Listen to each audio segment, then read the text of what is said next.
Ενημερώσου για το πολιτικό φορέα του ελληνικού έθνους, για τη δημιουργία της Ελλήνων πολιτείας, με αξίες, αρχές και πολιτιακούς νόμους, για την πλήρη αποκατάσταση του ελληνισμού. Ο δρόμος για να απελευθερωθείς από τα χρέη σου σε τράπεζες, ασφαλιστικά ταμεία, εφορία, είναι εσύ. Ελλήνων Συνέλευσης.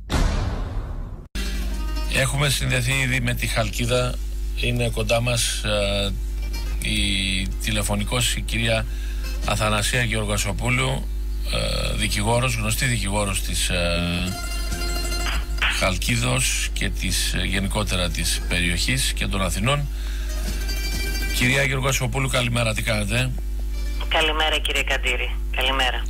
Τι κάνει η όμορφη Χαλκίδα και τα υπέροχα εκεί με ζεκλίκια, τα θαλασσινά και τα τσίπουρα που έχετε? Πίνει ο κόσμος? Ο κόσμος φαντάζομαι ότι προσεχώς θα περνάει καλύτερα στην όμορφη Χαλκίδα μας, γιατί οι καταστάσεις προς το παρόν δεν μας επιτρέπουν να χαρούμε. Να χαρεί δηλαδή ο περισσότερος κόσμος. Ναι.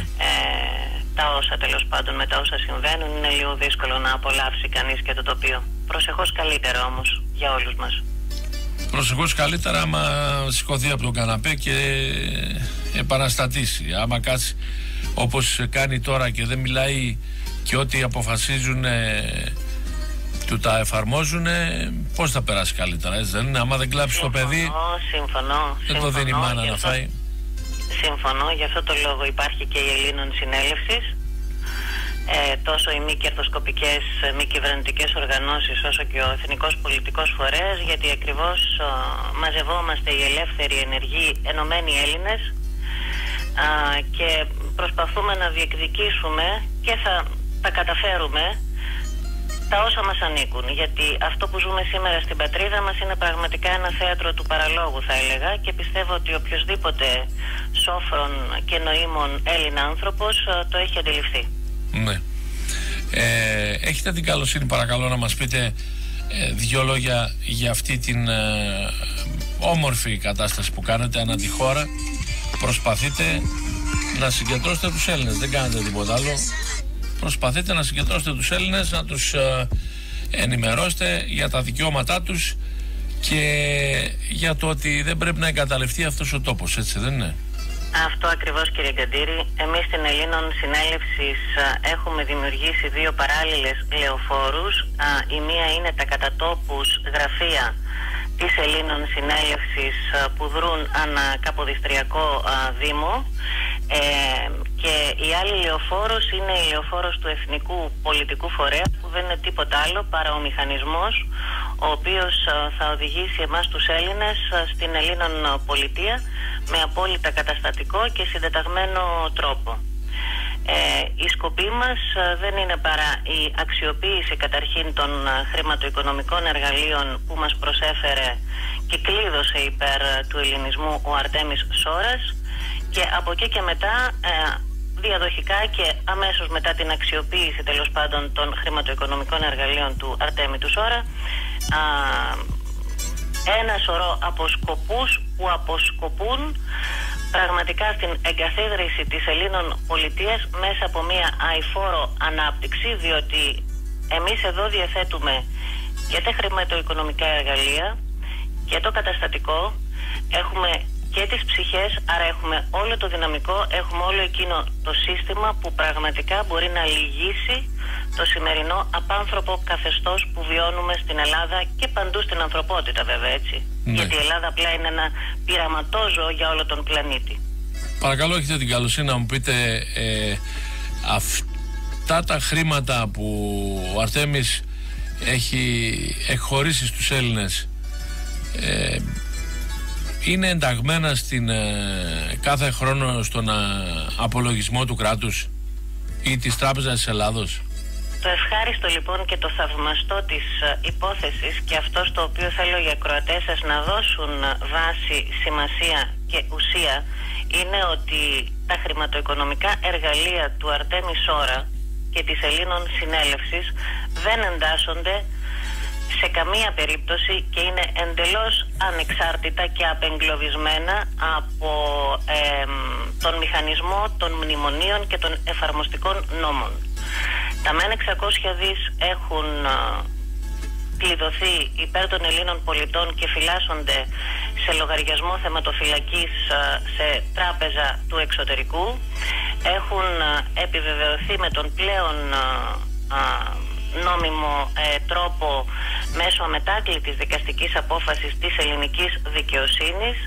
Επίσης σαφώς είναι αναγνωρισμένα από το αμερικάνικο δημόσιο, το οποίο άλλωστε και είχε την υποχρέωση απέναντι στον Αρτέμι Σόρα ως προς αυτό το ποσό, ενώ από την περιουσία 2 που σήμερα διεκδικούμε εμείς οι Έλληνες πολίτες για να σβήσουμε κάθε χρέος μας απέναντι σε αυτό το καθεστώς, από την περιουσία λοιπόν 2, δηλαδή τον κληρονομικό πλούτο των Ελλήνων, έχουν δεσμευτεί πάλι από τον νόμιμο κάτοχο και διαχειριστή Αρτέμι Σόρα με νόμιμο τρόπο 2-3-300, τα οποία περιμένουν στα ταμεία των εγχώριων τραπεζών, είναι εγκεκριμένα από την Παγκόσμια Τράπεζα και περιμένουν πραγματικά την εκταμίευση για έργα ανάπτυξης σε όλους τους δήμους της Ελλάδος, αλλά επίσης και για ανθρωπιστική βοήθεια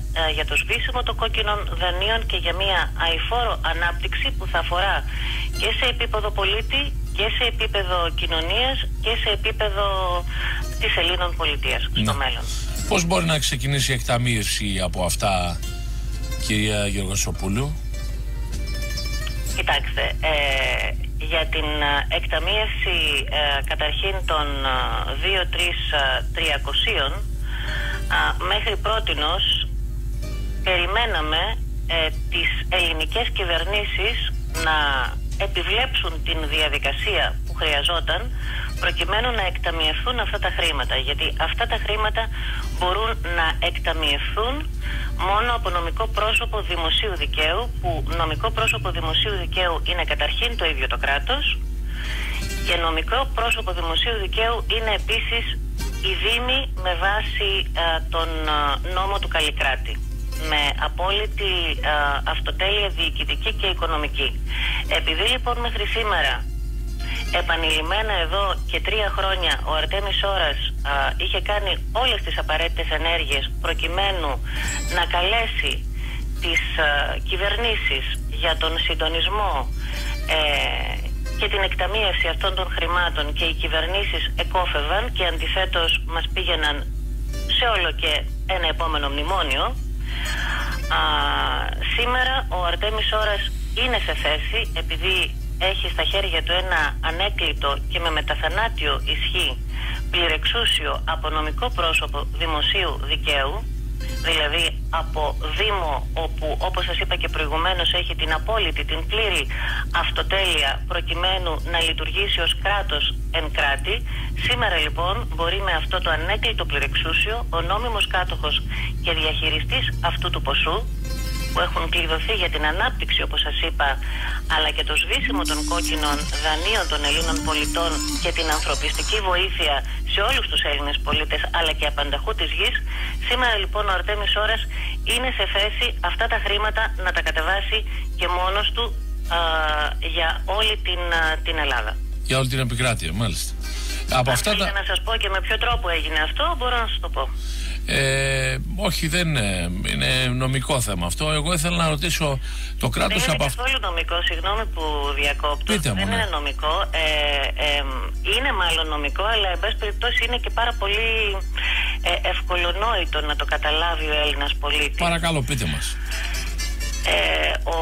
Ο Αρτέμις Σόρας λειτουργεί αυτήν τη στιγμή για την εκταμείευση τουλάχιστον του ποσού των 2-3-300 δις, που όπως είπαμε έχουν κλειδωθεί για έργα ανάπτυξης και υποδομών ανά την επικράτεια, αλλά και για το σβήσιμο των κόκκινων δανείων, υπό μία τριπλή ιδιότητα. Καταρχήν ως Έλλην αυτόχθον ηθαγενής, δεύτερον ως ο αποκλειστικός νομέας κάτοχος και διαχειριστής αυτού του ποσού, και τρίτον με την ιδιότητα που του έχει εκχωρηθεί με βάση την ομόφωνη απόφαση του Δημοτικού Συμβουλίου που σας προανέφερα προηγουμένως, ως φορέας πλέον κρατικής εξουσίας. Δηλαδή ο Αρτέμις Σόρας πλέον είναι και φορέας κρατικής εξουσίας, και αυτήν του την τριπλή ιδιότητα την κοινοποίησε πολύ πρόσφατα, 9 Πέμπτου του 2016, και θέλω να το ακούσουν αυτό οι ακροατές σας, σε όλη την ελληνική πολιτεία, δηλαδή τόσο στον πρόεδρο της Δημοκρατίας όσο στον πρωθυπουργό,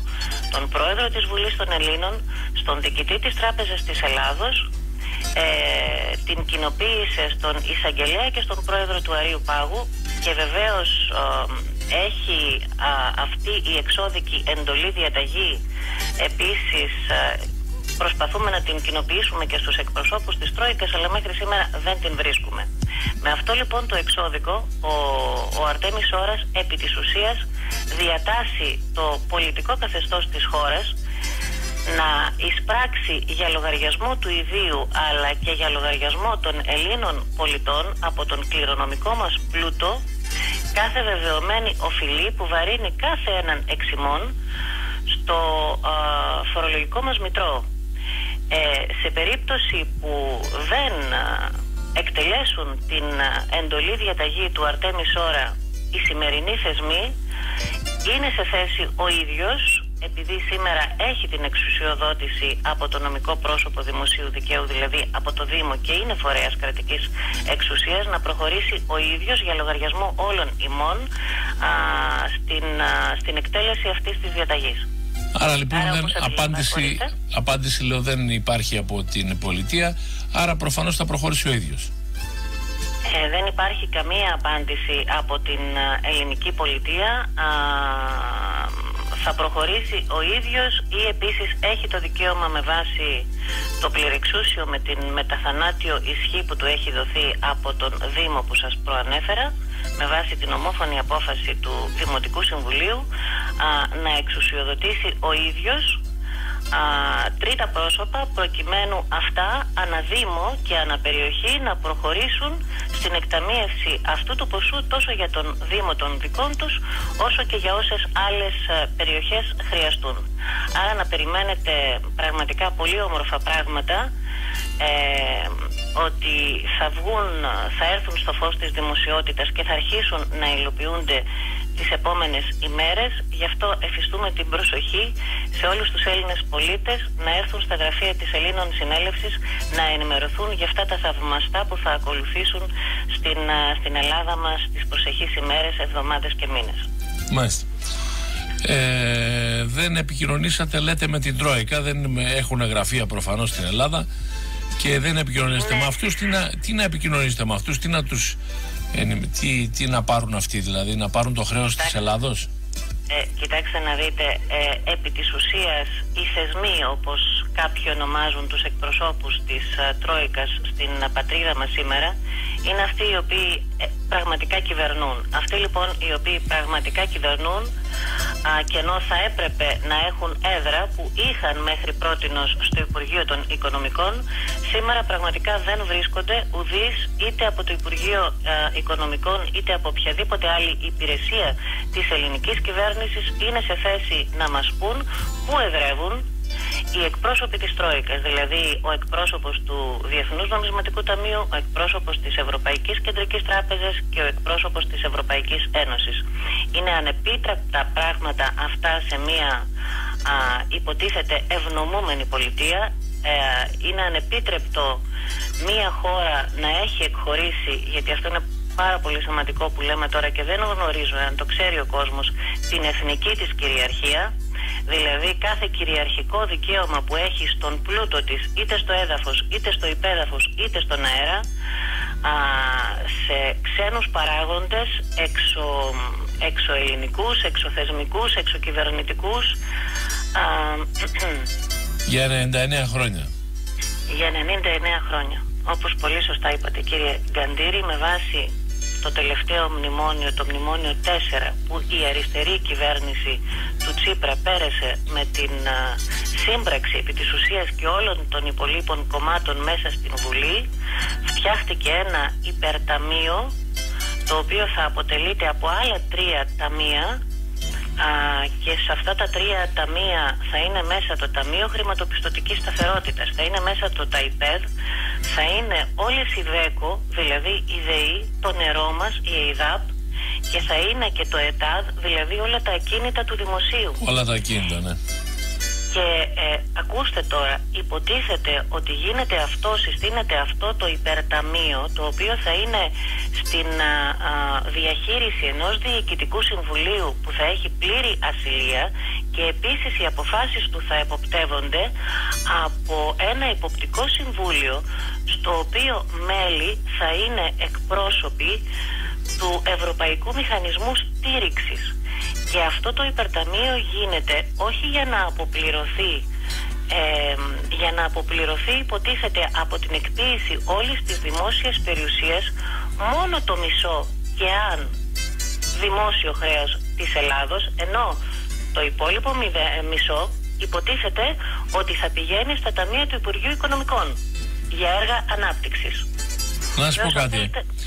Πώς γίνεται, δηλαδή, από την εμπειρία σας ως δικηγόρος, πώς γίνεται να έχουν πλήρη ασυλία αυτοί? Δηλαδή, ξέρουμε εμείς ότι θα τα πουλήσουν με υγιή ανταγωνισμό ή θα τα πουλήσουν κάτω από το τραπέζι, όπως είπε και ο Τσίπρας στους Αμερικάνους, άμα δεν δώσει την Ελλάδα κάτω από το τραπέζι δεν κάνεις δουλειά. Γιατί να έχουν πλήρη ασυλία? Δηλαδή αυτά ούτε στη Χούντα δεν γινόταν. Αυτό ακριβώς που είπατε, από την έρευνα που έχω κάνει, δημόσια περιουσία ανά τον κόσμο έχει εκποιηθεί μόνο, ακούστε, στην Ρουμανία του Τσαουσέσκου και στην Βόρεια Κορέα. Λοιπόν, αυτό που συμβαίνει σήμερα στην Ελλάδα είναι εκτός συντάγματος, είναι εντελώς παράνομο. Δεν είναι μόνο η ασυλία που έχει το Διοικητικό Συμβούλιο, είναι αυτή καθ' αυτή η σύσταση αυτού του ταμείου. Δεν είναι δυνατόν, δεν επιτρέπεται να εκχωρείται δημόσια περιουσία. Δεν είναι δυνατόν το κράτος να λειτουργεί με ιδιωτικο-οικονομικά κριτήρια. Το κράτος υποτίθεται ότι είναι επιφορτισμένο προκειμένου να φροντίζει το δημόσιο συμφέρον. Ναι. Αφού λοιπόν είναι επιφορτισμένο το κράτος για να φροντίζει για το δημόσιο συμφέρον, εκφύσεως δεν είναι δυνατόν το κράτος να εκποιεί δημόσια περιουσία. Η δημόσια περιουσία υπάρχει, υφίσταται με κληρονομικό δικαίωμα στους πολίτες κάθε κράτους, στο έθνος, ανήκει στο έθνος με κληρονομικό δικαίωμα, είναι υποχρέωση να παραδοθεί στους απογόνους μας και υπάρχει προκειμένου πραγματικά να δημιουργείται πλούτος υπέρ του έθνους, υπέρ των λαών. Άρα αυτό που συμβαίνει σήμερα στην Ελλάδα καταδεικνύει πραγματικά ότι το σημερινό ελληνικό κράτος και όλο το καθεστώς δεν λειτουργεί για το δημόσιο συμφέρον, αλλά λειτουργεί μόνο για να εξυπηρετήσει ιδιωτικά συμφέροντα. Και ας μην κρυβόμαστε, δεν είναι οι εταίροι δανειστές οι οποίοι πραγματικά θα αποπληρωθούν το υποτιθέμενο χρέος της Ελλάδος. Αποκερδαίνουν σε βάρος του έθνους των Ελλήνων επί δεκαετίες τώρα, από συστάσεως του ελληνικού κράτους, ιδιώτες τραπεζίτες. Αυτοί υπήρχαν πίσω από το ελληνικό κράτος, από την σύσταση του υποτιθέμενου ανεξάρτητου ελληνικού κράτους. Αυτοί ακριβώς είναι και σήμερα πίσω από τους εταίρους δανειστές μας. Ναι. Οι Έλληνες πολίτες, ο πλούτος των Ελλήνων αυτή τη στιγμή, με τις προδοτικές κινήσεις που συμβαίνουν και γίνονται όχι μόνο από την κυβέρνηση αλλά και από όλη την αντιπολίτευση εντός της Βουλής, εκχωρούνται σε ιδιώτες τραπεζίτες. Ο Έλλην πολίτης δουλεύει, παράγει πλούτο για να αποκερδαίνουν 2-3 οικογένειες σε όλον τον κόσμο παγκοσμίως. Ο πρόεδρος της Δημοκρατίας θα τα υπογράψει όλα αυτά, κυρία Γεωργασοπούλου? Τι εκτίμηση έχετε?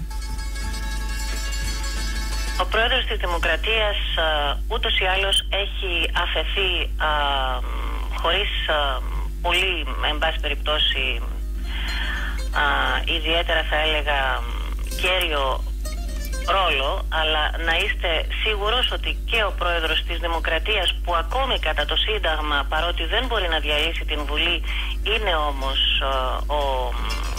ο εκπρόσωπος της ελληνικής πολιτείας και αυτός που υποτίθεται ότι κατά το Σύνταγμα πρέπει να φροντίζει για το για την εύρυθμη λειτουργία του πολιτεύματος στην Ελλάδα, είναι σίγουρο ότι θα υπογράψει οτιδήποτε του δοθεί να υπογράψει. Άλλωστε νομίζω στην Άουσα δεν εδρεύεται? Στην Άουσα, μάλιστα. Είδατε πριν από 3 εβδομάδες περίπου στην εορτή της απελευθέρωσης της πόλης σας τι ακριβώς έγινε? Ήταν ο πρόεδρος, εντάξει, τώρα το θέμα δεν είναι αυτό. Το θέμα είναι αυτός είναι συνταγματολόγος, είναι γνώστης όλων αυτών, είναι παλιά καραβάνα στην πολιτική. Δηλαδή πώς θα τα υπογράψει όλα αυτά, αφού έχει ακόμα, όπως σωστά το είπατε, αρμοδιότητες?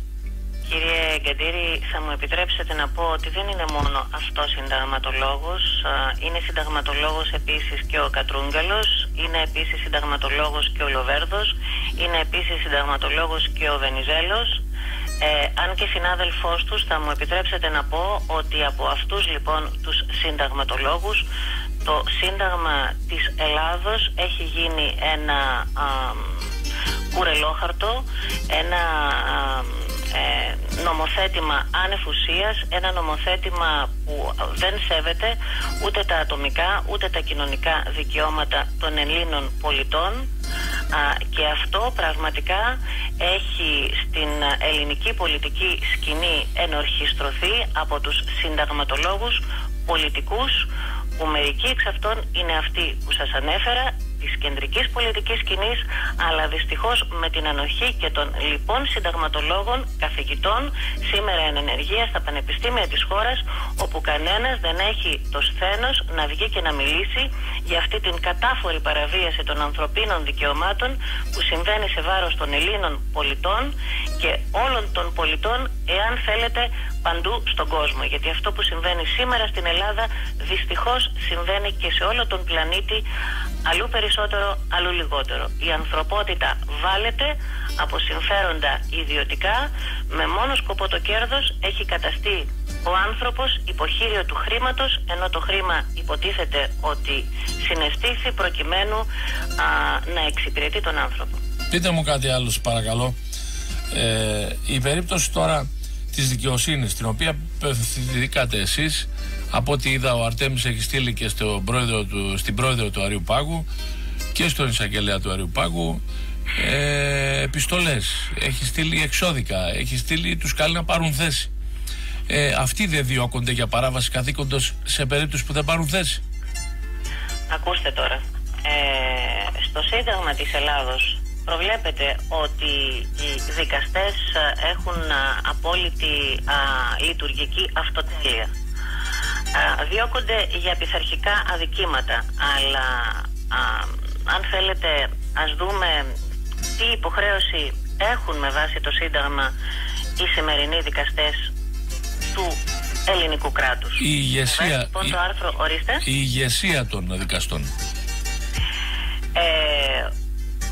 Ο κάθε δικαστής στη χώρα μας, να σας το πω έτσι, από τον πιο μικρό δικαστή, δηλαδή από τον δικαστή ο οποίος υπηρετεί στα ειρηνοδικεία της χώρας, μέχρι και τον δικαστή του Συμβουλίου της Επικρατείας και του Αρείου Πάγου, διέπεται από μια βασική υποχρέωση. Και αυτή η υποχρέωση όλων των Ελλήνων δικαστών με βάση το άρθρο 93 παράγραφος 4 του Συντάγματος είναι να μην εφαρμόζονται από τους δικαστές νόμοι οι οποίοι είναι αντίθετοι προς το Σύνταγμα.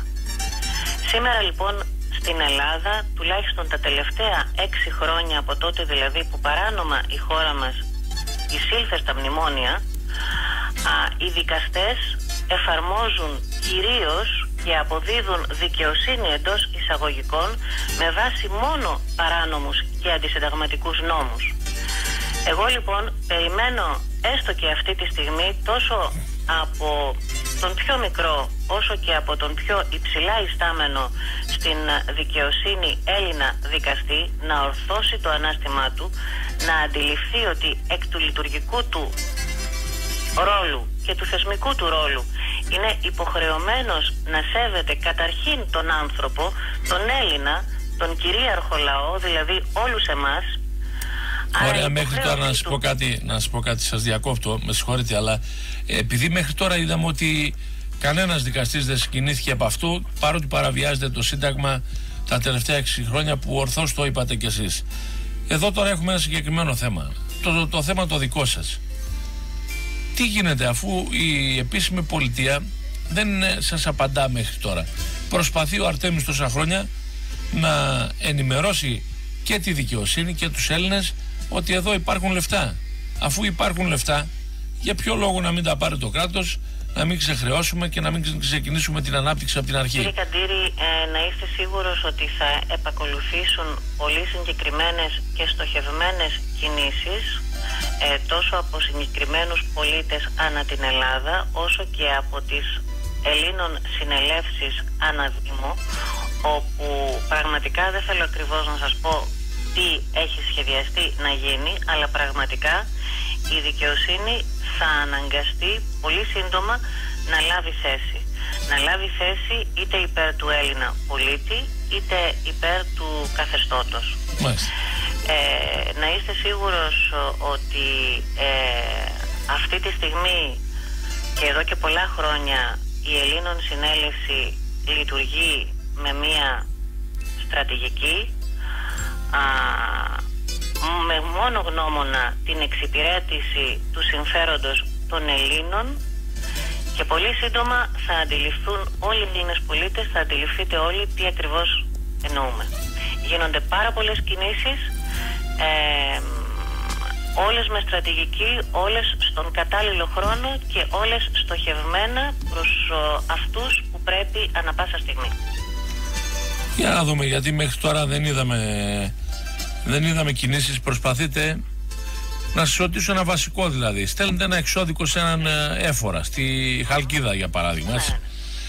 Αυτός είναι υποχρεωμένος εντός 15 ημερών να απαντήσει, έτσι δεν λέει ο νόμος, ότι οι δημόσιοι υπάλληλοι τη στιγμή που τους υποβάλεις ένα ερώτημα, πόσο μάλλον εξώδικο, εντός 15 ημερών θα πρέπει να σας απαντήσουν. Σας έχει απαντήσει ποτέ? Φύγεται ένα πολύ κέριο ερώτημα, θέμα αυτή τη στιγμή. Πράγματι η διοίκηση είναι επιφορτισμένη με βάση τον κώδικα διοικητικής διαδικασίας να απαντά σε 50 συν 10, δηλαδή περίπου σε 2 μήνες. Ακούστε όμως τώρα το εξής καταπληκτικό. Σε περίπτωση που η διοίκηση δεν απαντήσει, όταν το θέμα για το οποίο τη ζητήθηκε να απαντήσει και να λάβει θέση άπτεται του δημοσίου συμφέροντος, η μη απάντηση της διοίκησης ισοδυναμεί με σιωπηρή αποδοχή. Σας απαντώ λοιπόν στην ερώτηση που μας κάνατε. Στα εξώδικα που οι Έλληνες πολίτες έχουν μέχρι σήμερα απευθύνει τόσο προς το ελληνικό δημόσιο όσο και προς τα ασφαλιστικά ταμεία, έχουν λάβει αρκετοί Έλληνες πολίτες απάντηση. Η συγκεκριμένη όμως απάντηση δεν είναι επί της ουσίας των 2 περιουσιών μας. Ακριβώς. Δηλαδή, κανείς από την διοίκηση δεν μας έχει αρνηθεί την ύπαρξη των 2 περιουσιών. Εάν θα δείτε, όλες οι απαντήσεις που έχουν έρθει αφορούν θέματα ίσονος σημασίας, και μάλιστα επιστολές που μας έχουν έρθει από την ΔΟΗ συγκεκριμένα ουσιαστικά νομιμοποιούν τον τρόπο πληρωμής που ο Έλλην φορολογούμενος προτείνει προς την διοίκηση. Δηλαδή συνομολογεί η διοίκηση ότι ο Έλλην φορολογούμενος έχει το δικαίωμα να εξοφλήσει τις οφειλές του προς το ελληνικό δημόσιο τόσο με μετρητά όσο και με επιταγή. Εάν έχετε υπόψη σας, εμείς στο εξώδικο αποπληρωμής οφειλών μας, αυτό το οποίο ουσιαστικά εντέλουμε την διοίκηση να κάνει είναι να εισπράξει κάθε βεβαιωμένη μας οφειλή από επιταγή, που επιταγή είναι η περιουσία μας των 600 δις, και από μετρητά που είναι το ποσό των 2-300 δις, τα οποία είναι κατατεθειμένα σε όλες τις ελληνικές τράπεζες. Άρα λοιπόν σας απαντώ ότι η διοίκηση, ενώ μας έχει απαντήσει για θέματα ίσονος σημασίας, δεν μας έχει απαντήσει επί της ουσίας των 2 περιουσιών μας, που επομένως αυτό με βάση τη διάταξη που σας είπα προηγουμένως σημαίνει ότι έχει συνομολογήσει την ύπαρξη των 2 περιουσιών μας. Οι κινήσεις που θα γίνουν στο επόμενο χρονικό διάστημα θα δείτε ότι θα είναι προς την κατεύθυνση του να αναζητηθούν λοιπόν ευθύνες από το ελληνικό δημόσιο και τα ασφαλιστικά ταμεία για ποιο λόγο δεν εισέπραξαν τις οφειλές του Έλληνα φορολογούμενου ασφαλισμένου πολίτη από τις δύο περιουσίες τις οποίες τους εντέλαμε να κάνουν. Προφανώς δηλαδή θα σταθείτε κατά τον προϊστάμενο της εφορίας ή του ΙΚΑ ότι κύριε δεν το εισέπραξες, πας για παράβαση καθήκοντος. Ας πούμε. Μάλιστα. Και καλώς τα πράξετε τη στιγμή που περάσανε τώρα τα πρώτα εξώδικα, να θυμίσουμε στους ακροατές ότι τα πρώτα εξώδικα τα κάνατε, αν θυμάμαι καλά, το τελευταίο δεκαήμερο του Δεκέμβρη. Το τελευταίο δεκαήμερο του Δεκέμβρη και οι υποφαινόμενοι είχα την τιμή να είμαι η πρώτη που το κατέθεσα. Δεν έχει όμως αυτό σημασία. Έχουν κατατεθεί σήμερα 7.000 εξώδικα. Όμως βλέπετε η πολύμηνη αποχή του κλάδου μας δεν μας έχει αφήσει να προχωρήσουμε λοιπόν στις κινήσεις που είναι προγραμματισμένες να γίνουν. Άρα λοιπόν θα ήθελα να αντιληφθούν οι Έλληνες πολίτες ότι όλες οι κινήσεις έχουν γίνει και απλά είναι το θέμα ότι τα δικαστήρια παραμένουν κλειστά, δεν έχουμε το δικαίωμα να καταθέτουμε δικόγραφα. Και συνεχίζεται λέω μέχρι τις 4 του Ιούνιου τώρα η αποχή. Μέχρι τις 6 έκτου έχει παραταθεί πανελλαδικά η απεργία μας, η αποχή μας. Κάποιοι όμως λένε ότι πιθανόν να συνεχιστεί και καθ' όλη τη διάρκεια του Ιουνίου και να παρατείνεται καθ' όλη τη διάρκεια και των θερινών τμήματων τέλος πάντων των δικαστηρίων. Πώς ζείτε δηλαδή, έχετε τώρα, πόσους μήνες έχετε που απέχετε? Αυτό είναι ένα τεράστιο πώς θέμα, ζείτε δηλαδή, κύριε Καντήρη. Ρώτησα ένα δικηγόρο, λέω ρε εσύ φίλε, πόσα λεφτά εισέπραξες? Από τότε μου λέει 0. Ναι.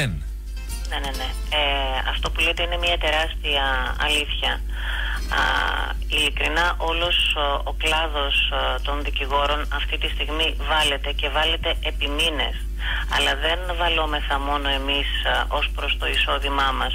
Βάλετε όλη η δικαιοσύνη, διότι έχουν γίνει κινήσεις από τις μνημονιακές κυβερνήσεις στο νομοθετικό πλαίσιο λειτουργίας και απόδοσης δικαιοσύνης που ουσιαστικά έχουν υποβιβάσει το επάγγελμα του δικηγόρου, το λειτουργήμα του δικηγόρου και την δυνατότητα που έχει ο Έλληνας δικηγόρος να μπορέσει πραγματικά να σταθεί στο πλευρό του Έλληνα πολίτη και να διεκδικήσει τα δικαιώματά του. Έχει αλλάξει συγκεκριμένα, θα σας πω, ο κώδικας πολιτικής δικονομίας.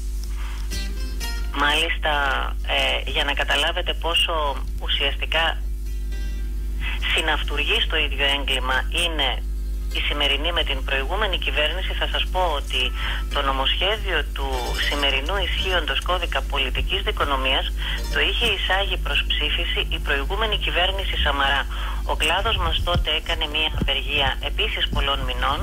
Πήγαμε σε εκλογές και γι' αυτό το λόγο δεν πρόλαβε να ψηφιστεί το συγκεκριμένο νομοσχέδιο. Ήρθε όμως ο καθηγητής ποινικού δικαίου με την ιδιότητά του ως Υπουργός Δικαιοσύνης επί κυβέρνησης Τσίπρα, ο Νίκος ο Παρασκευόπουλος, και πέρασε ακριβώς τον ίδιο κώδικα δικονομίας, ο οποίος εν πολλοίς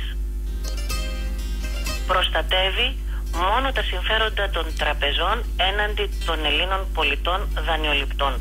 Με μία σειρά από διατάξεις που δεν ξέρω αυτή τη στιγμή αν θα θέλετε να... Όχι, θέλω μια άλλη συζήτηση να κάνουμε από αυτού. Σας βρίσκω πολύ ενημερωμένοι και μπράβο σας, γιατί ο Παρασκευόπουλος έχει εκτελέσει πολύ καλά αυτά που είχε σχεδιάσει από πριν και για τους κουκουλοφόρους και για τους νόμους υπεράσπισης των τραπεζών και για όλα αυτά που μας είπατε εσείς, και προφανώς οδηγεί στην ολοκλήρωση αυτής της εντολής που λένε κάποιοι συνάδελφοί σας. Δεν είναι μόνο ο Παρασκευόπουλος, ο οποίος ήταν και καθηγητής μου στο Πανεπιστήμιο της Θεσσαλονίκης. Έχω την εντύπωση, μετά από συγκριτική τέλος πάντων σκέψη και ανάλυση των γεγονότων και σύνθεση των γεγονότων, ότι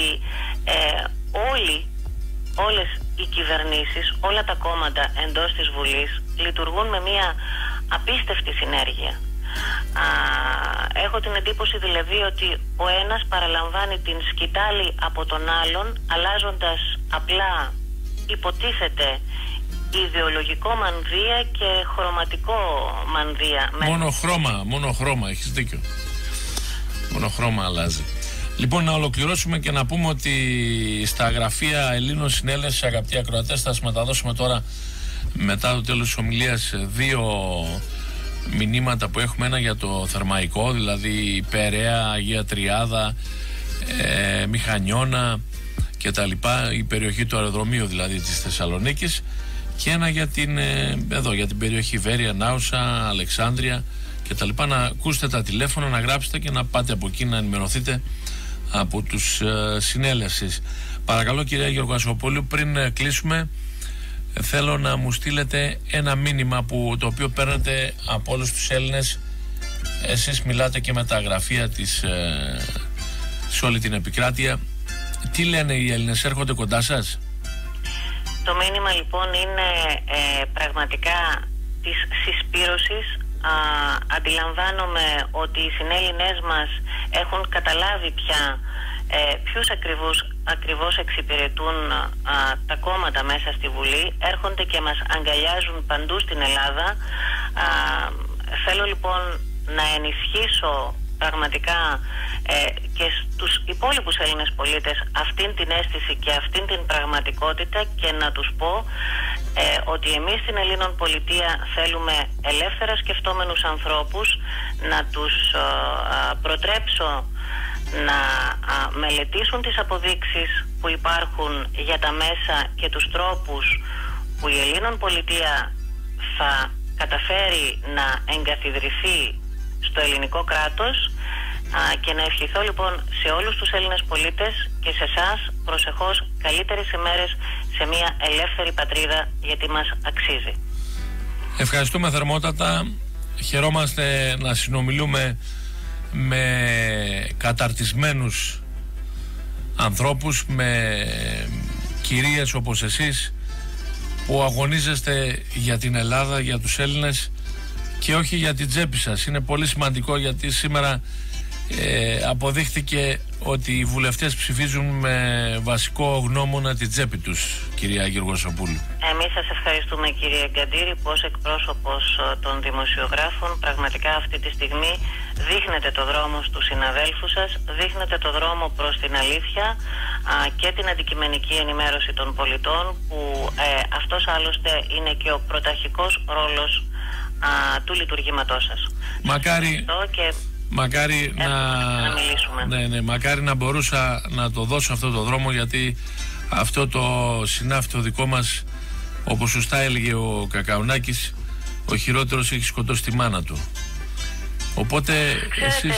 Πιστεύω ότι τα πράγματα θα οδηγήσουν τους συναδέλφους σας και η αλήθεια και το θέλω των Ελλήνων πολιτών προσεχώς και πολύ σύντομα θα οδηγήσουν τους συναδέλφους σας να μας δώσουν βήμα.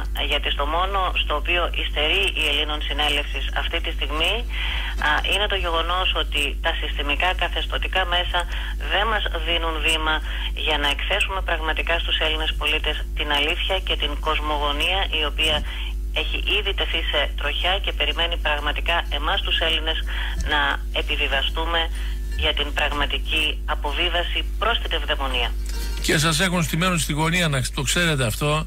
Μπορεί κάποιος εισαγγελέας να βγάλει καμιά στημένη απόφαση, όπως γνωρίζετε σαν δικηγόρος γίνονται κατά καιρούς, και να το πάρουν και να το βγάλουν και να σας διαπομπεύσουν ανά τον κόσμο, το ξέρετε αυτό. Ξέρετε, η αλήθεια μπορεί να κρυφτεί για λίγο, δεν μπορεί να κρυφτεί για πάντα. Έτσι.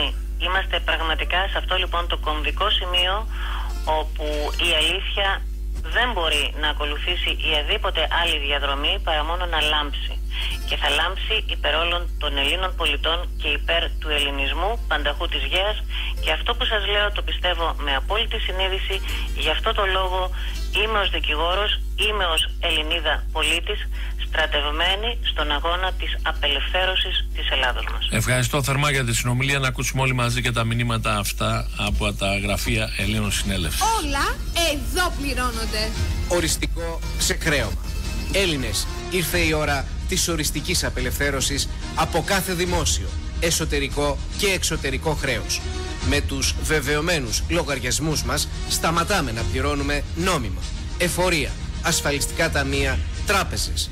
Συμπληρώνουμε ατελώς την εντολή πληρωμής εξουσιοδότησης. Την καταθέτουμε εξοδίκως και βάζουμε τέλος στα χρέη μας. Έλληνες, ήρθε η ώρα της οριστικής απελευθέρωσης από τους δολοφόνους δανειστές μας. Ήρθε η ώρα να συνενωθούμε, να πάρουμε την Ελλάδα στα δικά μας χέρια. Σας καλούμε να σας ενημερώσουμε στα γραφεία της Εσιβέριας Τρεμπεσίνας 22, τηλέφωνο 2331 50 55 53. Εσινάουσας 2, Βενιζέλου 22, τηλέφωνο 23 32 50 31 74. Εσύ Πλατέος Ελευθερίου Βενιζέλου 3, τηλέφωνο 697 377 91 92. Τρόικα, δάνεια, χρέη, δυσβάστακτη φόρη, περικοπές, ακρίβεια, λουκέτα, capital control, υπογεννητικότητα, εισρωή αλλογενών, παραχώρηση ηθαγένειας, κατασχέσεις, εξαθλίωση, αυτοκτονίες, μετανάστευση, παράδοση εθνικής κυριαρχίας, ιδιωτικής, δημόσιας περιουσίας, κατάργηση συντάγματος, απουσία δικαιοσύνης και μνημόνια σωτηρίας. Εσύ, ο Έλληνας ηθαγενής, είσαι κυρίαρχος του έθνους σου. Έχεις τεράστιο πλούτο που σου κρύβουν. Δεν χρωστάς σε κανέναν. Σου χρωστάνε τα πάντα. Μόνο με την ενεργή συμμετοχή σου καταργείς τα μνημόνια, τους αλλοεθνείς πολιτικούς σου και αποφασίζεις εσύ για το μέλλον σου, των παιδιών σου και του έθνους σου. Ενημερώσου για το πολιτικό φορέα του ελληνικού έθνους για τη δημιουργία της Ελλήνων πολιτείας με αξίες, αρχές και πολιτιακούς νόμους για την πλήρη αποκατάσταση του ελληνισμού. Ο δρόμος για να απελευθερωθείς από τα χρέη σου σε τράπεζες, ασφαλιστικά ταμεία, εφορία είναι εσύ. Ελλήνων Συνέλευσης.